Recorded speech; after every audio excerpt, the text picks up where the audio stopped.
Welcome to Pindar Poetry. We hope you learned something new. You start by confirming prerequisites. Finished questline AN level 50 because the encounter scales and will lock otherwise.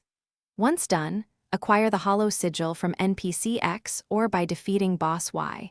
That key item unlocks the unique spawn. Then travel to region Z during the night cycle.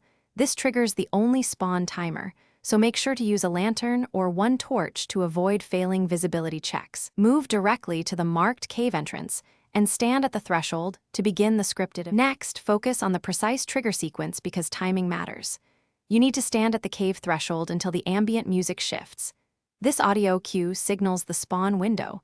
Once heard, hold the Hallow sigil in your hand and avoid engaging nearby enemies, since combat will abort the event. Then perform the 3-step ritual. Kneel at the stone, offer the sigil to the altar, and light one half of the braziers in the prescribed order. Doing this correctly collapses the concealment and summons the Hallow's edge.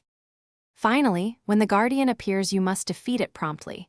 Its loot table includes the Hallow's edge only on a successful kill, so time your heavy attacks and stamina bursts carefully.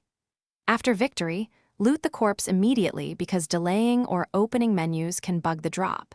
If you don't receive the edge, wait 24 in-game hours and repeat the ritual exactly. This clears the spawn lock. Key troubleshooting tip: do not fast travel or log out during the ritual, because that reliably resets the event and wastes the night window. Thanks for watching. Consider subscribing if we helped you.